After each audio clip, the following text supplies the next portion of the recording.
Minister, can you give us an indication of today's figures?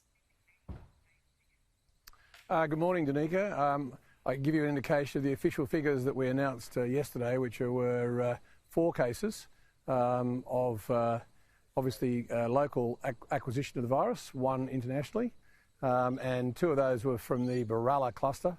One was, well, two others were from various areas, 1 from Avalon, 1 from Wentworthville, and we're working on the investigations in relation to those. What is good is we had more than 32,000 tests, 32,667 tests.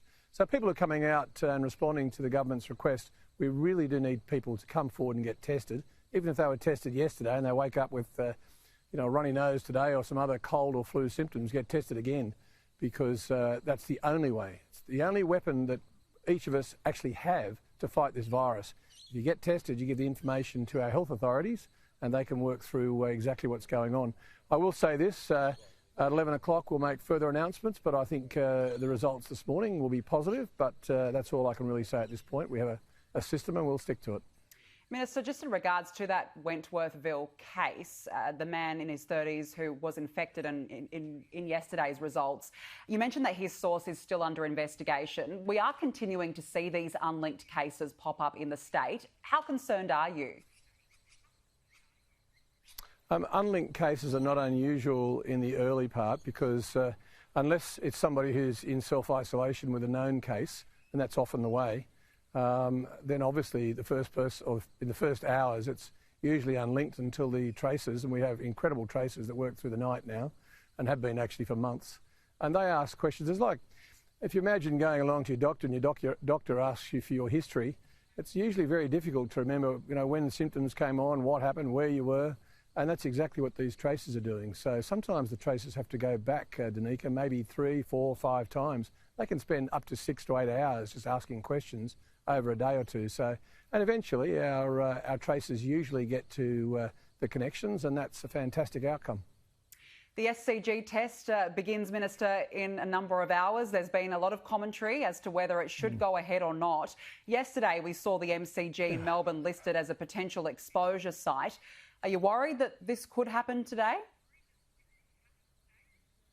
Oh, look, I've been the Minister for Health for the entire time, nearly a year of this COVID crisis. Everything worries me, to be honest. But I also know that you have to have a degree of normalcy in life. As Dr. Chant, our Chief Health Officer here in New South Wales, has said, that this could go on for years. Even with a vaccine, there can still be issues. So we need, and New South Wales has always taken the view, I think we've led the country in this, we've taken the view there has to be a balance. It's not just about keeping the jobs and the economy open, which is important, but it's also about mental health and normalcy. People have to feel like life is okay. And I've heard from many people in other states where they haven't felt life was okay. And in fact, back when we were in full lockdown much earlier in the year, it was very challenging. So the government ministers and our health authorities are very conscious of trying to make sure there's a sense of normalcy and keeping people's mental health and just feeling good about life. So I think having the balance that we've struck, health has worked really, really hard, the public health authorities, with the SCG and with Cricket Australia, and I want to thank both of those bodies.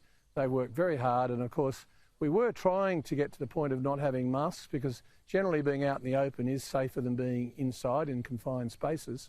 But yesterday, just before our about an hour and a half actually before our press conference, our 11 o'clock press conference that we do every day and to keep the community informed, I had a phone call from the Victorian Health Minister, Martin Foley, who I work very closely with, and Martin informed me of what had happened at the MCG in terms of that Great Southern Stand, and that then had to be fed straight into our decision making. So the public health authorities here, Dr. Chant, determined that the safest bet was to require everybody to wear masks. And I think that's a good balance. And how will you enforce that? How will you enforce everyone wearing masks and also the banning of people who are coming from these potential hotspot areas?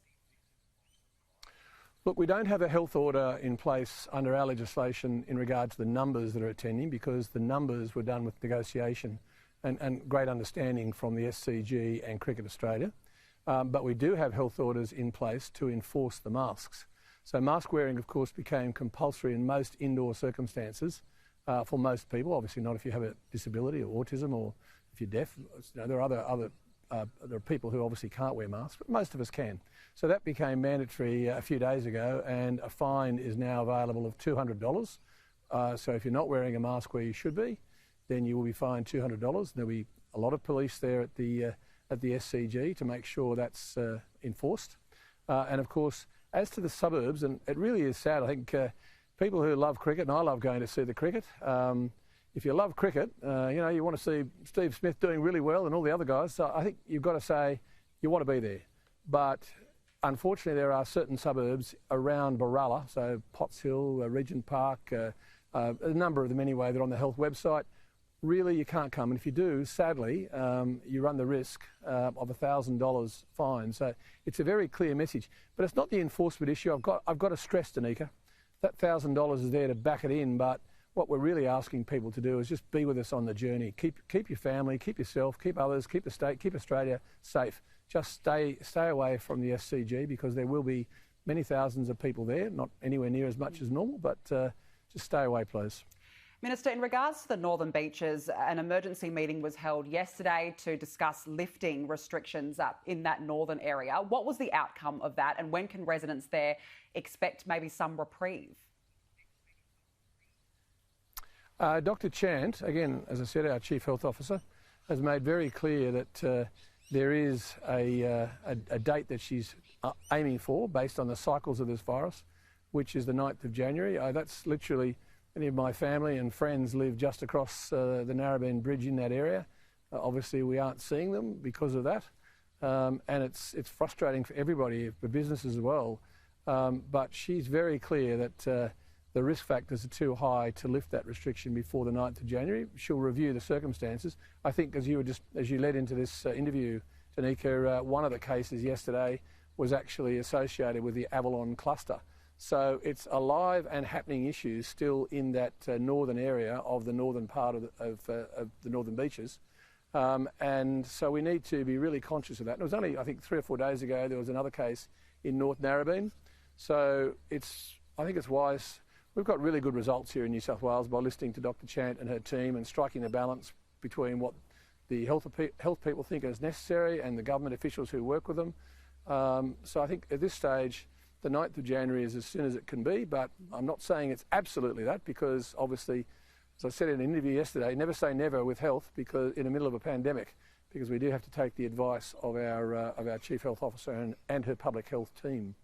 Minister, you've announced that COVID testing for quarantine workers will be daily as of January the 21st. Why has it taken this long to implement in the state?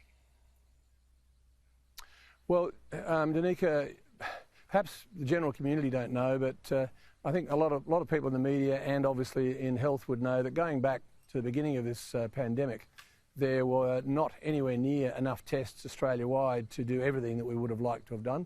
And then there were evolving capacity of tests, and also the tests became more accurate, more capable and more available. But those tests were essentially what are called nasopharyngeal. I think everybody's had them. I've had 3 of them. They can be pretty uncomfortable. And so when we have tried to implement them on a daily basis in some settings, the staff have literally said, well, we won't do that.